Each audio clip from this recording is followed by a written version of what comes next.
हम लोग अंजलि अंदर चलिए धक्का मत दीजिए ऐसा से हम दिल्ली विश्वविद्यालय से आए हैं और हम ये बर्बरता देखिए पुलिस की। एक तरफ ये कहते हैं धक्का मत दीजिए, मैं बैठी हूँ मैं अभी।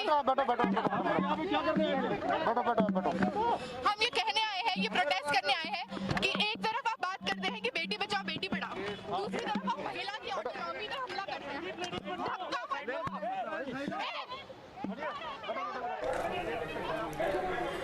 ಹಿಜಾಬ್ ವಿವಾದಕ್ಕೆ ಸಂಬಂಧಪಟ್ಟಂತೆ ಈಗಾಗಲೇ ಹೇಳಿದಂತೆ ರಾಷ್ಟ್ರಾದ್ಯಂತ ಈ ವಿಚಾರವಾಗಿ ಪರ ವಿರೋಧದ ಕೂಗು ಕೇಳಿ ಬರ್ತಾ ಇದೆ. ನಾವು ಒಂದು ಕಡೆ ನೋಡ್ತಾ ಇರುವಂತಹ ದೃಶ್ಯ, ನವದೆಹಲಿಯ ಕರ್ನಾಟಕ ಭವನದ ಬಳಿ ಪ್ರತಿಭಟನೆಯಲ್ಲಿ ತೊಡಗಿದ್ದಾರೆ. ಪ್ರತಿಭಟನೆ ವಾಗ್ವಾದ ನಡೀತಾ ಇರುವಂತಹ ದೃಶ್ಯ ಒಂದು ಕಡೆಗೆ, ಇನ್ನೊಂದು ಕಡೆ ವಿಸ್ತೃತ ಪೀಠಕ್ಕೆ ಬಂದಿದೆ ಈ ಒಂದು ಪ್ರಕರಣ. ಹಿಜಾಬ್ ವಿಸ್ತೃತ ಪೀಠಕ್ಕೆ ವರ್ಗಾವಣೆ ಆಗಿದೆ.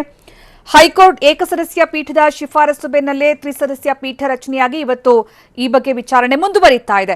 ಇನ್ನು ಸಂಜಯ್ ಹೆಗ್ಡೆ ಅವರು ವಾದ ಮಂಡಿಸ್ತಾ ಇದ್ದಾರೆ. ಅರ್ಜಿದಾರರ ಪರ ವಕೀಲರು, ಧಾರ್ಮಿಕ ಸ್ವಾತಂತ್ರ್ಯವನ್ನ ಸಂವಿಧಾನ ಗುರುತಿಸಿದೆ, ಸರ್ಕಾರ ಈ ರೀತಿಯ ಆದೇಶವನ್ನ ಕೊಡೋದಕ್ಕೆ ಬರೋದಿಲ್ಲ, ವೈಯಕ್ತಿಕ ನಂಬಿಕೆಗಳು ಖಾಸಗಿತನದ ಹಕ್ಕಿನ ಅಡಿಯಲ್ಲಿ ಬರುತ್ತೆ, ಧಾರ್ಮಿಕ ಸ್ವಾತಂತ್ರ್ಯವನ್ನ ಸಂವಿಧಾನ ಗುರುತಿಸಿದೆ, ಆ ಸ್ವಾತಂತ್ರ್ಯಕ್ಕೆ ಅವಕಾಶವನ್ನ ನೀಡಬೇಕಾಗತ್ತೆ, ವೈಯಕ್ತಿಕ ನಂಬಿಕೆಗಳು ಖಾಸಗಿತನದ ಹಕ್ಕಿನಡಿ ಬರುತ್ತೆ, ಹಾಗಾಗಿ ಶಿಕ್ಷಣ ವ್ಯವಸ್ಥೆಯಲ್ಲಿ ಈ ವಿಚಾರದಲ್ಲಿ ಯಾವುದೇ ರೀತಿಯ ಕಟ್ಟುಪಾಡು ಹಾಕೋ ಹಾಗಿಲ್ಲ, ವೈಯಕ್ತಿಕ ನಂಬಿಕೆಗಳಿರುತ್ತಲ್ಲ ಅದು ಖಾಸಗಿತನದ ಹಕ್ಕಿನಡಿ ಬರುತ್ತೆ, ಸಂವಿಧಾನ ಧಾರ್ಮಿಕ ಸ್ವಾತಂತ್ರ್ಯವನ್ನ ಗುರುತಿಸಿದೆ, ಹಿಜಾಬ್ ಹಾಕೋದು ನಮ್ಮ ಹಕ್ಕು ಅಂತೇನು ವಿದ್ಯಾರ್ಥಿನಿಯರು ಹಠ ತೊಟ್ಟಿದ್ದಾರೆ. ಈ ಕುರಿತಾಗಿ ಶುರುವಾದಂತಹ ವಿವಾದ ಈಗ ಇಲ್ಲಿ ತನಕ ಬಂದಿದೆ. ಇಲ್ಲಿ ಧಾರ್ಮಿಕ ಸ್ವಾತಂತ್ರ್ಯವನ್ನ ಪರಿಗಣನೆಗೆ ತೆಗೆದುಕೊಳ್ಬೇಕಾಗತ್ತೆ, ಸಂವಿಧಾನದನ್ನ ಗುರುತಿಸಿದೆ, ಜೊತೆಗೆ ವೈಯಕ್ತಿಕ ನಂಬಿಕೆಗಳಿರುತ್ತಲ್ಲ ಅದು ಖಾಸಗಿತನದ ಹಕ್ಕಿನ ಅಡಿಯಲ್ಲಿ ಬರುತ್ತೆ, ಹಾಗಾಗಿ ಅದನ್ನ ಹಾಗ್ ಮಾಡಬೇಡಿ ಹೀಗ್ ಮಾಡಬೇಡಿ ಅಂತ ಹೇಳೋದಕ್ಕೆ ಸಾಧ್ಯ ಆಗೋದಿಲ್ಲ ಅನ್ನುವಂತಹ ವಿಚಾರವಾಗಿ ಸಂಜಯ್ ಹೆಗ್ಡೆ ಅವರು ವಾದ ಮಂಡನೆ ಮಾಡ್ತಾ ಇದ್ದಾರೆ. ಇನ್ನು ಸಂವಿಧಾನದ ಪ್ರಶ್ನೆ ಇರೋದ್ರಿಂದ ಇಲ್ಲಿ ವಿಸ್ತೃತ ಪೀಠದ ರಚನೆ ಆಗಿರೋದು, ಹೀಗಾಗಿ ಸಂವಿಧಾನದ ಪ್ರಶ್ನೆಗಳನ್ನ ನಿರ್ಧರಿಸಬೇಕಾಗಿದೆ. ಈಗಾಗಲೇ ಸರ್ಕಾರ ಏನು ತಾಕೀತು ಮಾಡಿದೆ, ವಸ್ತ್ರ ಸಂಹಿತೆಯನ್ನ ಪಾಲನೆ ಮಾಡಬೇಕು, ಸಮವಸ್ತ್ರವನ್ನ ಧರಿಸಿಕೊಂಡು ಬರಬೇಕು, ಇದು ಸಂವಿಧಾನ ಕೂಡ ಇದನ್ನ ಹೇಳಿದೆ ಅಂತೇನು ಸರ್ಕಾರ ಹೇಳ್ತಾ ಇದೆ. ಸರ್ಕಾರದ ಈ ವಾದವೇ ಸರಿ ಇಲ್ಲ ಅನ್ನುವಂಥದ್ದು ಇಲ್ಲಿ ಅರ್ಜಿದಾರರ ಪರ ವಕೀಲರು ಹೇಳ್ತಾ ಇರುವಂತಹ ಮಾತು. ವಾದದ ಸಂದರ್ಭದಲ್ಲಿ ಟರ್ಬನ್ ಕೂಡ ಧಾರ್ಮಿಕ ಸ್ವಾತಂತ್ರ್ಯದ ಭಾಗವಾಗಿದೆ, ಧಾರ್ಮಿಕ ಸ್ವಾತಂತ್ರ್ಯವನ್ನ ಸರ್ಕಾರ ಗುರುತಿಸಿದೆ. ಈಗ ಸಿಖ್ಖರು ಹೇಗೆ ತಮ್ಮ ಧಾರ್ಮಿಕ ಸ್ವಾತಂತ್ರ್ಯವನ್ನ ಬಳಕೆ ಮಾಡ್ಕೊಳ್ತಾರೋ ಅದೇ ರೀತಿ ಹಿಜಾಬ್ ಕೂಡ ಅನ್ನುವಂತಹ ನಿಟ್ಟಿನಲ್ಲಿ ಈಗ ಅಲ್ಲಿ ವಾದ ಮಂಡನೆ ಆಗ್ತಾ ಇರೋದು. ಉದ್ದ ಕೂದಲು ಬಿಡೋದು ಕೂಡ ಧಾರ್ಮಿಕ ಸ್ವಾತಂತ್ರ್ಯದ ಹಕ್ಕು, ಟರ್ಬನ್ ಕೂಡ ಧಾರ್ಮಿಕ ಸ್ವಾತಂತ್ರ್ಯದ ಭಾಗವಾಗಿದೆ,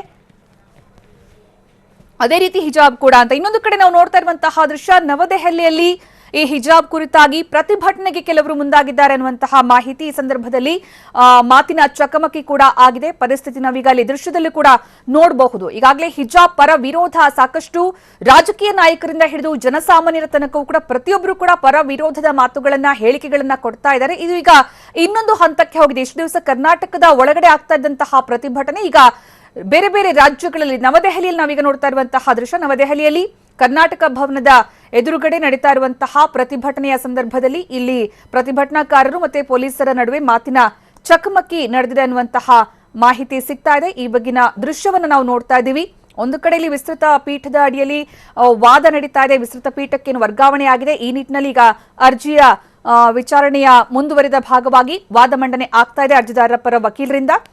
ಇನ್ನೊಂದು ಕಡೆ ಹಿಜಾಬ್ ಕುರಿತಾಗಿ ಈಗಾಗಲೇ ರಾಜ್ಯದ ಆಲ್ಮೋಸ್ಟ್ ಎಲ್ಲಾ ಜಿಲ್ಲೆಗಳಲ್ಲಿ ಈ ವಿಚಾರವಾಗಿ ಪರ ವಿರೋಧದ ಕೂಗು, ಧರಣಿ, ಪ್ರತಿಭಟನೆ ನಡೀತಾ ಇದ್ದು, ಈಗ ನವದೆಹಲಿಯಲ್ಲೂ ಕೂಡ ಈ ವಿಚಾರವಾಗಿ ಪ್ರತಿಭಟನೆ ನಡೆಸೋದಕ್ಕೆ ಕೆಲವರು ಮುಂದಾಗಿದ್ದಾರೆ. ಹಿಜಾಬ್ ನಮ್ಮ ಸ್ವಾತಂತ್ರ್ಯ, ನಮ್ಮ ಹಕ್ಕು, ಅದರಲ್ಲೂ ಕೂಡ ಇಲ್ಲಿ ಪ್ರಮುಖವಾಗಿ ಒಂದು ಧಾರ್ಮಿಕ ಸ್ವಾತಂತ್ರ್ಯದ ವಿಚಾರವಾಗಿ ಸುದ್ದಿ ಆಗ್ತಾ ಇದ್ರೆ, ಇನ್ನೊಂದು ಕಡೆ संगी कपड़ा पहन के शूटिंग किए, बदमाशी किए, उसको लेके कोई सरकार ने कोई एक्शन नहीं लिया। क्या यह है कि हमारा भारत का संस्कृति कि कोई महिला हिजाब पहनेगी तो उसको 50 लोग उसको घूरेंगे, उसके साथ बदतमीजी करेंगे और उसके खिलाफ कोई एक्शन नहीं होगा। और आज जब प्रोटेस्ट करने हम लोग आए हैं, जब आज प्रोटेस्ट करने हम लोग आए हैं। मैडम बताइए।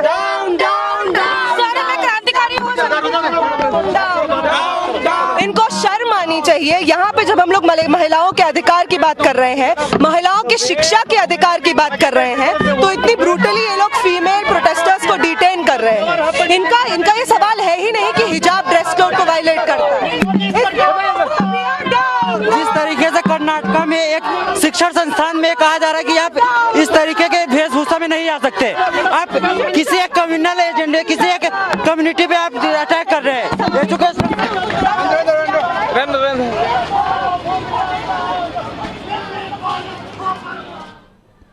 ನವದೆಹಲಿಯಲ್ಲಿ ಹಿಜಾಬ್ ಕುರಿತಾಗಿ ಎದ್ದಿರುವಂತಹ ವಿವಾದಕ್ಕೆ ಸಂಬಂಧಪಟ್ಟಂತಹ ಪ್ರತಿಭಟನೆಯ ಸಂದರ್ಭದಲ್ಲಿ ಅಲ್ಲಿ ಪ್ರತಿಭಟನಾಕಾರರು ಆಡಿರುವಂತಹ ಮಾತು, ಈ ಸಂದರ್ಭದಲ್ಲಿ ಹಿಜಾಬ್ ವಿಚಾರವಾಗಿ ಅಂದ್ರೆ ಹಿಜಾಬ್ ಧರಿಸೋದಕ್ಕೆ ಅವಕಾಶವನ್ನ ನೀಡಬೇಕು, ಮಹಿಳೆಯರ ಹಕ್ಕಿನ ಅಡಿಯಲ್ಲಿ ಬರುತ್ತೆ ಅನ್ನುವಂತಹ ವಿಚಾರದಲ್ಲಿ ಕರ್ನಾಟಕದಲ್ಲಿ ಏನು ಹಿಜಾಬ್ ಕೇಸರಿ ಶಾಲು ವಿವಾದ ವಿಚಾರ ಇತ್ತು, ಈಗ ದೆಹಲಿಯಲ್ಲಿ ಪ್ರತಿಭಟನೆಗೆ ವಿದ್ಯಾರ್ಥಿಗಳು ಮುಂದಾಗಿದ್ರು, ಅವರನ್ನ ಪೊಲೀಸರು ವಶಕ್ಕೆ ಪಡೆದಂತಹ ಸಂದರ್ಭದಲ್ಲಿ ವಿದ್ಯಾರ್ಥಿಗಳು ಆಕ್ರೋಶದಿಂದ ಮಾತನಾಡಿರುವಂತಹ ರೀತಿಯನ್ನ ನೋಡಿದ್ವಿ. ಕರ್ನಾಟಕ ಭವನದ ಬಳಿ ಪ್ರೊಟೆಸ್ಟ್ ಮಾಡೋದಕ್ಕೆ ಅಂತ ವಿದ್ಯಾರ್ಥಿಗಳು ಬರ್ತಾ ಇದ್ದಂತಹ ಸಂದರ್ಭದಲ್ಲೇ ಪೊಲೀಸರು ಅವರನ್ನ ವಶಕ್ಕೆ ಪಡೆದ್ರು. ಆ ಸಂದರ್ಭದಲ್ಲಿ ಆಕ್ರೋಶಗೊಂಡಂತಹ ವಿದ್ಯಾರ್ಥಿಗಳು ಈ ಬಗ್ಗೆ ಮಾತನಾಡಿದ್ರು. ಕರ್ನಾಟಕ ಭವನದ ಎದುರುಗಡೆ ಪೊಲೀಸರು ಮತ್ತು ವಿದ್ಯಾರ್ಥಿಗಳ ನಡುವಿನ ಮಾತಿನ ಚಕಮಕಿ.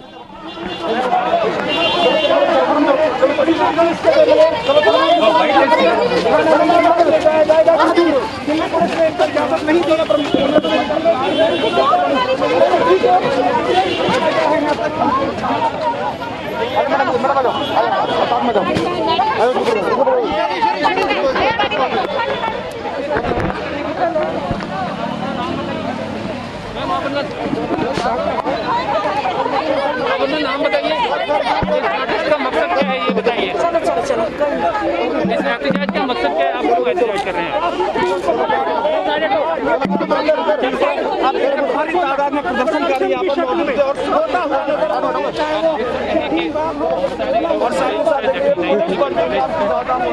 और जेएनयू की अगर बात करें,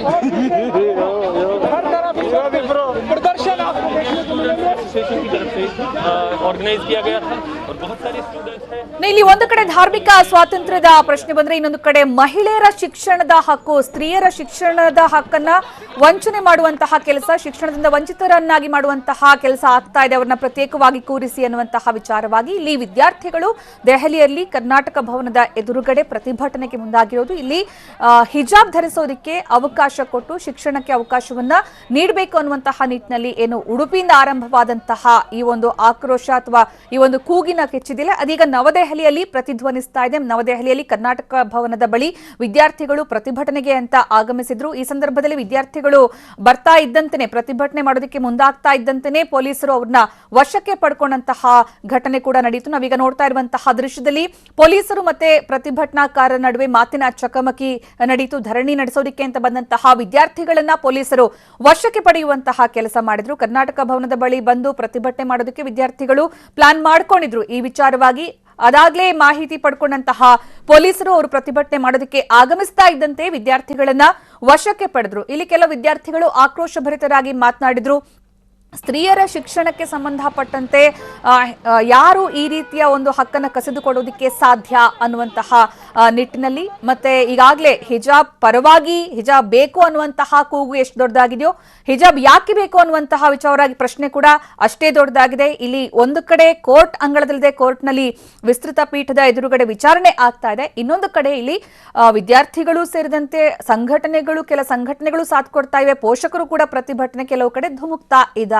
ಇನ್ನು ಪ್ರತಿಭಟನಾಕಾರರನ್ನ ಹತ್ತಿಕ್ಕುವಂತಹ ಕೆಲಸವನ್ನ ಪೊಲೀಸರು ಮಾಡ್ತಾ ಇದ್ದಾರೆ. ನವದೆಹಲಿಯಲ್ಲಿ ಆಗ್ತಾ ಇರುವಂತಹ ಘಟನೆ ಅದೇ. ಪ್ರತಿಭಟನಾಕಾರರು ಧರಣಿ ಕೂರೋದಕ್ಕೆ ಆಗಮಿಸ್ತಾ ಇದ್ದಂತೆ ಪೊಲೀಸರು ಅವರನ್ನ ವಶಕ್ಕೆ ಪಡೆದು ಕರ್ಕೊಂಡು ಹೋಗ್ತಾ ಇರುವಂತಹ ದೃಶ್ಯ ನಾವು ನೋಡ್ತಾ ಇದ್ವಿ. ಈ ಸಂದರ್ಭದಲ್ಲಿ ನಮಗೆ ಪ್ರತಿಭಟನೆ ಮಾಡೋದಕ್ಕೆ ಅವಕಾಶ ಕೊಟ್ಟಿಲ್ಲ, ನಾವು ಧರಣಿ ಕೂರೋದಕ್ಕೆ ಅವಕಾಶ ಕೊಟ್ಟಿಲ್ಲ ಅಂತ ವಿದ್ಯಾರ್ಥಿಗಳು ಆಕ್ರೋಶಭರಿತರಾಗಿ ಮಾತನಾಡಿದಂತಹ ಸಂದರ್ಭವನ್ನ ಕೂಡ ನಾವಲ್ಲಿ ನೋಡಿದ್ವಿ. ಒಟ್ಟಾರೆ ಇಲ್ಲಿ ಹಿಜಾಬ್ ಧರಿಸೋದಕ್ಕೆ ಅವಕಾಶ ನೀಡಬೇಕು ಅನ್ನುವಂತಹ ವಿಚಾರವಾಗಿ ಎದ್ದಿದ್ದಂತಹ ಕೂಗು ಅಂದ್ರೆ 6 ಜನ ವಿದ್ಯಾರ್ಥಿನಿಯರು ಹಿಜಾಬ್ಗೆ ಪಟ್ಟು ಹಿಡಿದು ಏನು ಪ್ರತಿಭಟನೆ ಅಥವಾ ತಮ್ಮ ಒಂದು ವಿರೋಧವನ್ನು ವ್ಯಕ್ತಪಡಿಸಿದ್ರು ಶಾಲಾ ನಿರ್ಧಾರಕ್ಕೆ ಸಂಬಂಧಪಟ್ಟಂತೆ, ಸರ್ಕಾರದ ನಿರ್ಧಾರಕ್ಕೆ ಸಂಬಂಧಪಟ್ಟಂತೆ ಆ ವಿಚಾರವಾಗಿ ಎದ್ದಂತಹ ವಿವಾದ ಈಗ ಈ ಮಟ್ಟಿಗೆ ಇಲ್ಲಿಯ ತನಕ ಬೆಳೆದು ನಿಂತಿದೆ. ಇನ್ನು ಕೋರ್ಟ್ನಿಂದ ತೀರ್ಪು ಬರುವ ತನಕ ಈ ವಿಚಾರವಾಗಿ ಪರ ವಿರೋಧದ ಸಂಘರ್ಷ ನಡೀತಾ ಇರೋದು ಬಹಳ ಸ್ಪಷ್ಟವಾಗಿ ಕಾಣ್ತಾ ಇದೆ. ಕೋರ್ಟಿನ ತೀರ್ಪುಗೋಸ್ಕರ ಕಾಯಲಾಗ್ತಾ ಇದೆ. ವಿಸ್ತೃತ ಪೀಠದ ಎದುರುಗಡೆ ಈ ಒಂದು